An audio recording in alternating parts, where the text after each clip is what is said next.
Setelah dari ruangan Daryl, Lisa memutuskan untuk berkunjung ke ruangan atasan yang lain. Kali ini tujuannya adalah Farsha. Ia membawa paper bag di tangannya, berisi kue yang hendak ia berikan untuk atasannya itu. Pak Farsha, maaf saya mengganggu. Ini saya punya kue homemade buatan saya sendiri. Lisa menyerahkan paper bag berisi 3 toples kue kering buatannya untuk Farsha. Siapa tahu Bapak suka, boleh pesan sama saya lagi, lanjut Lisa. Farsha meletakkan iPad-nya sejenak, kemudian meraih paper bag yang dibawa oleh Lisa tersebut. Ia melirik isi di dalamnya. Ada kue kering yang dibungkus rapi dalam toples, sama seperti yang Lisa berikan pada Daryl. Ini kamu kasihnya gratisan, tanya Farsha. Lisa mengangguk. Iya Pak, gratis. Anggap aja itu tester dari saya, Pak. Semisal nanti ada acara di rumah Bapak, boleh pesan sama saya lagi, kalau Bapak suka. Wow, thank you Lisa. Saya baru tahu kalau kamu bisa buat kue. Sama seperti mendiang istri saya.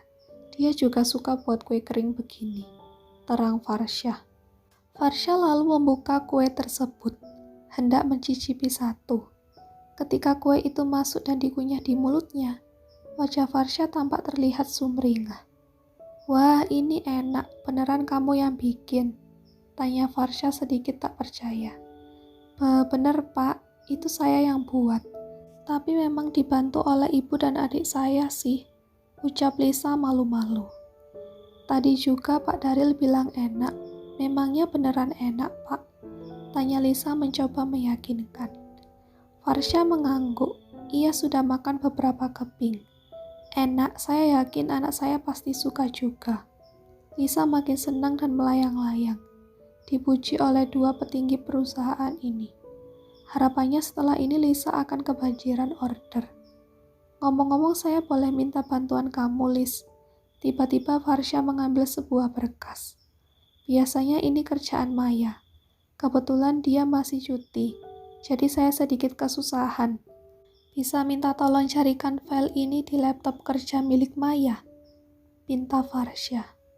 Lisa lantas meraih berkas tersebut, membacanya sejenak. Bisa Pak, jawab Lisa menyanggupi. Farsha pun segera mengajak Lisa ke meja kerja Maya. Sekretarisnya yang saat ini masih cuti karena orang tuanya sakit. Farsha sedikit kesusahan karena posisi Maya tidak ada yang menggantikan selama ia cuti. Tapi kamu lagi gak banyak kerjaan kan? Takutnya Pak Daryl malah cariin kamu, kata Farsha. Kerjaan saya sih sudah beres, lagi pula sejam lagi sudah waktunya pulang kantor kan Pak, jadi aman. Farsha merasa sedikit lega, karena Lisa bersedia membantunya. Lisa pun duduk di kursi kerja milik Maya, sementara Farsha menghidupkan laptop kerja Maya. Secara tak sengaja saat Lisa memegang mouse, tiba-tiba Farsha juga berbarengan memegang mouse tersebut. Tangan mereka menyatu untuk beberapa saat. Lisa pun menoleh ke arah Farsha yang berdiri di sebelahnya. Posisi Farsha rupanya sudah membungkuk. Wajahnya berada di dekat wajah Lisa, tapi pandangan Farsha lurus menghadap laptop. Seketika itu Lisa jadi deg-degan tak karuan. Jantungnya hampir copot dari tempatnya. Wajahnya sudah memerah sempurna seperti tomat. Sayang kalau tidak dilanjutin. Mumpung jomblo kan. Jadi Lisa cuma bisa diam sambil menikmati tangan Farsha yang menindih tangannya di atas mouse. Melihat dan memperhatikan wajah atasannya ini dari dekat, ternyata benar kata Maya, kalau atasannya ini duda keren. Selama ini Lisa cuma sibuk bersama Daryl. Jadi taunya hanya Daryl seorang yang tampan, rupawan, dan tebal dompet aman. Padahal ada Farsha juga yang tampan rupawan tapi isi dompet. Yah, di bawah Daryl sedikit lah, tapi tetap tebal juga. Bahkan Farsha dari segi usia jauh lebih dewasa dari Daryl. Tapi duda satu anak. Lisa menghela napasnya tanpa sengaja, membuat Farsha menoleh ke arah Lisa akibat wajahnya terkena pantulan napas Lisa. Beberapa detik netra mereka saling beradu. Lisa membeku di tempat. Rasanya seperti terhipnotis pesona duda keren ini. Farsha juga tampak terdiam, tak bergerak dan semakin intens menatap Lisa. Sementara Daryl sedari tadi kebingungan mencari Lisa. Pasti gara-gara sekretarisnya itu tidak ada di tempat, maka Sherin bisa bebas masuk. Daryl memutuskan untuk berkeliling, mencari kemana perginya Lisa. Tapi berkeliling seputar sana malah tak juga menemukan sosok Lisa. Daryl berkaca pinggang sambil menghela napasnya. Ia berdiri tepat di depan ruangan wakilnya, Farsha. Akhirnya Daryl pun memilih untuk masuk ke ruangan Farsha. Saat Daryl membuka pintu, akhirnya ia menemukan kemana perginya orang yang ia cari. Daryl tetap berdiri di ambang pintu sambil melipat kedua tangannya dan memperhatikan dari kejauhan bagaimana sekretarisnya sedang sibuk berdua bersama Farsha. Lisa duduk di kursi tempat sekretaris Farsha seharusnya.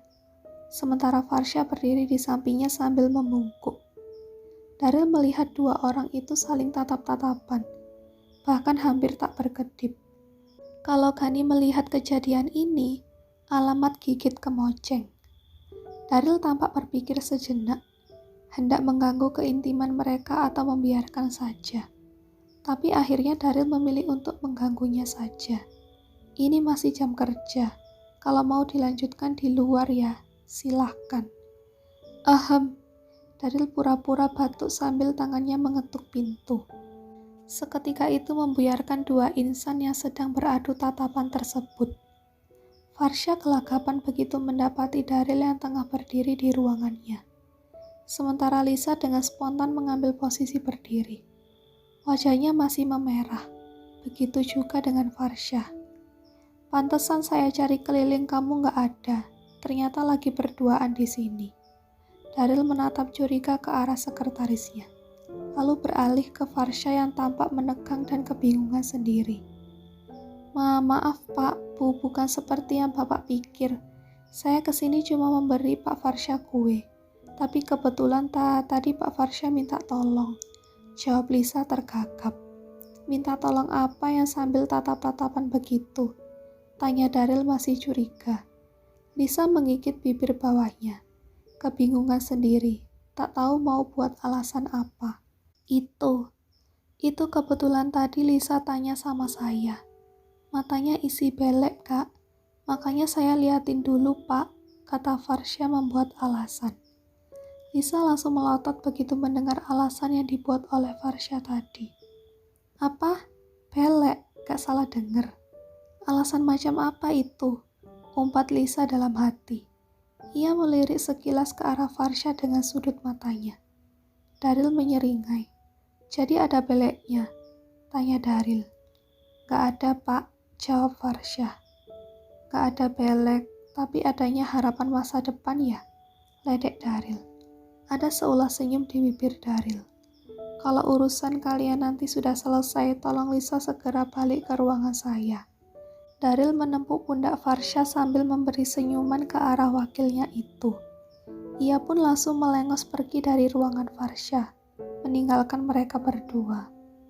Maaf, tadi saya buat alasan yang... Gak apa-apa kok, Pak. Saya paham. Bapak pasti bingung buat alasan. Salah saya juga tadi tidak pamitan pada Pak Daryl. Jadi beliau kebingungan mencari saya. Kata Lisa mencoba memaklumi.